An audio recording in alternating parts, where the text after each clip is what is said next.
안녕하세요. 안녕하세요. 자, 오늘이 에쿼티 이제 첫 시작입니다. 일단 책은 슈에저 249페이지 보시고요. 제가 서머리를 드립니다. 그래서 서머리는 2페이지 보시면 목차 있거든요. 목차부터. 저랑 이제 에쿼티 인베스트먼트라는 과목 이름으로 어떤 내용들을 배울지에 대해서 미리 좀 설명을 드리고 갈게요. 근데 이제 처음에 시작을 하시는 거니까 그러면 제가 처음에 그 CFA라는 걸 접했을 때가 2004년, 3년, 4년 이제 그때거든요. 좀 됐죠. 그래서 그때는 많지는 않았어요. CFA 하시는 분들이. 그때 제가 할 때는 저는 좀 이제 안 좋고 슬퍼서 했고, 상황이 멀쩡하면 공부 잘 안 하시죠? 이게 뭔가 어려움이 있거나 아니면 욕심이 있거나 아니면 그 공부를 좋아하시는 아주 작은 퍼센티지가 있더라고요. 희한한 분들이죠. 그런 분들이나 이제 오시는데, 그러면 이 CFA라는 과목에 대한 말씀을 잠깐만 드리고 이어서 저희 컨텐츠 말씀을 드릴게요. CFA 과목은 아시다시피 총 10개가 있습니다. 근데 보시면 이해를 하고 계신 분들도 당연히 있는데 아닌 분들도 있으니까 설명을 드리면, 이게 층이 3개가 있어요. 3층짜리를 쌓는 거거든요. 1층이 제일 기본적인 겁니다. 이 1층의 과목이 4개가 있거든요. 우리가 비중 높은 회계 있죠. 파이낸스 머터널리시스 있고요. 코퍼레이트 이슈어라고 하는 거. 옛날에 코퍼레이트 파이낸스 기업 재무 했던 거. 그거 있고요. 그 다음에 이코노믹스, 그 경제학이 있고요. 주로 이제 미시보다는 거시 중심이죠. 퀀트 있습니다. 회계들 좋아하세요? 회계는다. 통계들 좋아하세요? 수학? 참고로 저는 제가 공부할 때 지우고 갔어요. 너무 못지 수포자. 그리고 퀀트가 너무 싫었어요. 그래서 잘하는 분들이, 그런데 아예 안 할 수는 없으니까 살짝 겉핥기로 해서 둥둥 뜨는 거 있죠? 중요는 하는데 쉬운 거. 그 정도만 보고 갔어요. 아니, 자랑 아니니까. 요 4가 과목이 금융이라는, 그러니까 CFA라고 하는 게 파이낸셜 애널리스트라는 거잖아요. 그러면 이 금융이라는 거를 분석하기 위해서는 이게 필요합니다. 퀀트 베이스가 당연히. 가능하면 하시는 게 좋죠. 이렇게 4과목이 기본 과목으로 깔립니다. 회계 알아야죠. 또 기업 제목, 이 주된 프로덕트인 주식과 채권을 발행하는 게 기업이잖아요. 그러니까 기업의 입장에서 좀 바라볼 수 있어야 되고요.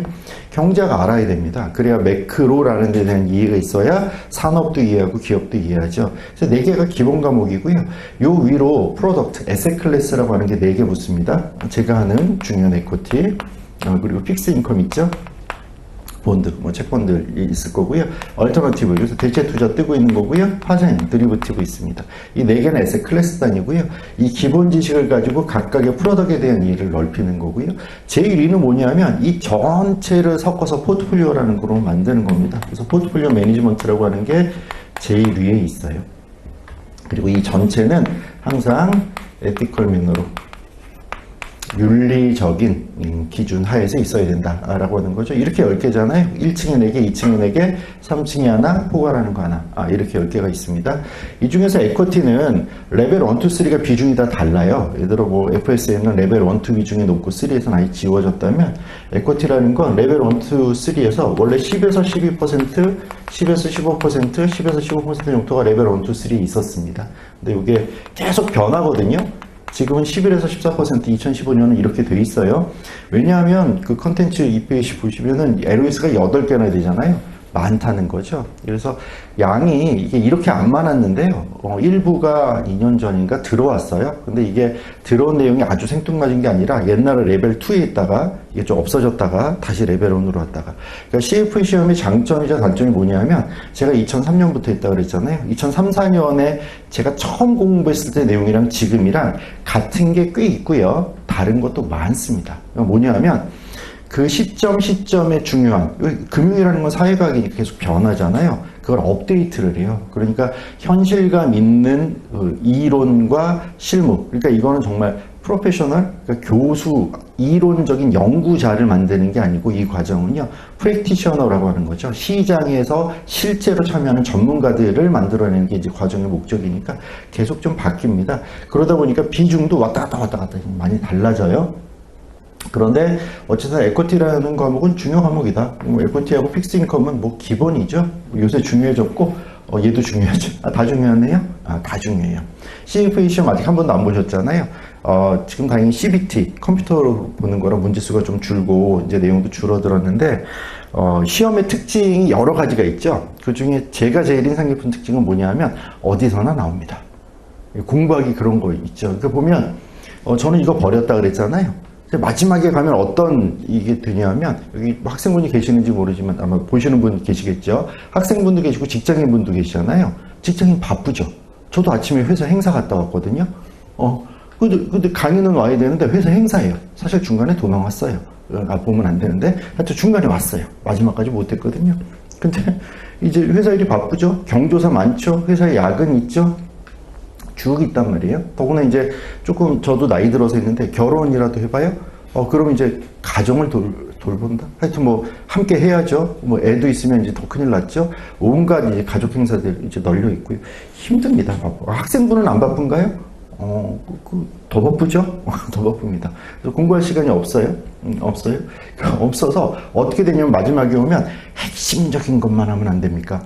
보시면 알겠지만 퍼센티지가 쭉 펼쳐져 있습니다. 그래서 쉽지 않아요. 에코티 저랑 같이 8개 하시잖아요. 파이널 리뷰라고 요거 다 한 다음에 마지막 전체 과목 들으신 다음에 문제풀이반 있거든요. 그때 오면 이제 제가 이렇게 막 뭐 문제를 풀고 쉬는 시간이 있을 거잖아요. 통상 50분하고 10분 쉬는데 그럼 저한테 오시는 분들이 있어요. 그 강사님 이거는 어떻게 되는 겁니까? 를 묻는 분도 있고요. 어떤 분들은 되게 쑥스러워하면서 오세요. 그래서 뭘 묻냐면 강사님 다 못 들었는데 죄송한데 지울 거 3개만 정해 주십시오. 그러니까 8개 다 못 보겠다는 거죠. 중요한 거. 제가 말씀드리기 뭐하지만 다 중요합니다. 다 나와요. 이런 데서 나옵니까? 나와요. 그래서 여러분들이 앞으로 1, 2, 3 저 말고도 계속 들을 내용인데 뭐냐면 개념 위주로 공부하세요. 이해하셔야 돼요. 컨셉 위주로 공부하세요. 지금 책 이렇게 두껍죠? 이런 책 몇 권 받으셨어요? 요새도 한 5권 되나요? 그렇게 여러 권수를 봤죠? 이게 심지어 요약집이죠? 커리큘럼북 보셨습니까? 엄두가 잘 안 나죠? 그러니까 영어가 굉장히 익숙한 분이 아니면 쉽지 않다고요. 그걸 계속 읽어서 이해하고 심지어 적당한 암기가 필요하거든요. 근데 적당한 암기를 해야지 외워서는 해결이 안 돼요. 이 많은 걸 어떻게 외우시겠어요? 기억은 휘발되잖아요. 이거는 한 달 바싹 공부해서 시험 보는 우리나라의 일반 금융자격증이 아니라고요. 이거는 3년을 걸쳐서 한 2년 3년 지금 CBT니까 봐야 되는데 이걸 외워서는 감당을 못 하세요. 그리고 외우면 레벨 1까지는 어찌 넘어가거든요. 2, 3 가면 분명히 힘이 드십니다. 레벨 1은요. 이 높이, 허들이라고 하는 게 높지 않습니다. 아마도 금융권에 계시거나 관심 있는 학생분들은 뭐 이거 할 만하냐는 생각을 할 거예요. 영어가 조금 이제 좀 짜증나는 거죠. 근데 레벨 1에서 2는요. 높습니다. 허들이. 가랑이를 잔뜩 찢어야 되거든요. 그러니까 이해 중심으로 잘 이해된 상태에서 이 레벨 2는 거의 계산입니다. 돌리지 않으면 레벨 2를 넘기가 힘들어요. 레벨 3는 에세이 있으니까 좀 이제 영작하셔야 되는 부담은 좀 있고, 레벨 2 정도 넘어가신 분들은 그냥 시간 문제라고 보시면 될 것 같아요. 제 생각입니다. 이제 그렇습니다. 그러니까 이거 그냥 하면 되지라고 해서 뭐 섣불리 후다닥 해가지고 넘어가면 레벨 2, 3가 이제 힘들어집니다. 그러니까 이해 중심으로 하실 수밖에 없어요. 개념 중심으로. 그럼 어떤 일이 벌어지냐면 이렇게 됩니다. 시험 문제를 봐요. 근데 뭔지 모르겠어요. 근데 왠지 모르게 이걸 것 같아요. 상식적으로. 우리가 알고 있는 상식이라는 게 어떻게 만들어진 건지 생각해 보면 우리가 다양한 학습과 경험을 가지고 사회에서 이게 상식이라는 게 몸에 밴 거죠. 왠지 모르게 이게 정답 같은 게 있습니다. 그걸 찍으면 맞출 확률이 높죠. 왜 그러겠어요? 나는 이미 잊어버렸지만 그 전에 공부한 내용이 내 어디 장기 기억 저 멀리 숨어 있는 거죠. 지금 안 튀어나와서 그렇지. 그래서 확률이 올라갑니다. 그런 식으로 넘기지 않으면 이게 대단히 고통스럽고 끝나고 나서도 별로 챕터를 못 받으실 가능성이 매우 높고요. 받으신다고 하더라도 그 뒤로 활용할 때 문제가 생기죠. 어쨌든 이렇게 되고요. 이러다 보니까 이게 기본 이론이잖아요. 아마 지금도 그럴 겁니다. 그 레벨 1, 이 4과목을 다 합산을 해보면 나머지 2층, 3층보다 비중이 더 클 겁니다. 레벨 1에서는. 레벨 2에서는 요 4개의 비중이 제일 큽니다. 레벨 3는 얘의 비중이 제일 컸거든요. 모두 포괄했는데요. 지금도 물론 큽니다. 크지만 그걸 전부 요 밑에 포트폴리오 매니지먼트 관점에서 에쿼티, 픽스 인컴 이렇게 봤다면 지금 구성은 에쿼티인데 포트폴리오 매니지먼트를 어떻게 해야 되냐 이렇게 이제 관점을 달리해서 이게 비중이 내려왔어요. 그래서 예전에 에쿼티 레벨 3는 5% 비중 왔다 갔다 했거든요. 이게 지금 이렇게 올라온 겁니다. 어쨌든 조금 밑으로 내려주긴 했지만 포트폴리오 매니지먼트라고 하는 것이 핵심이 되는 거죠.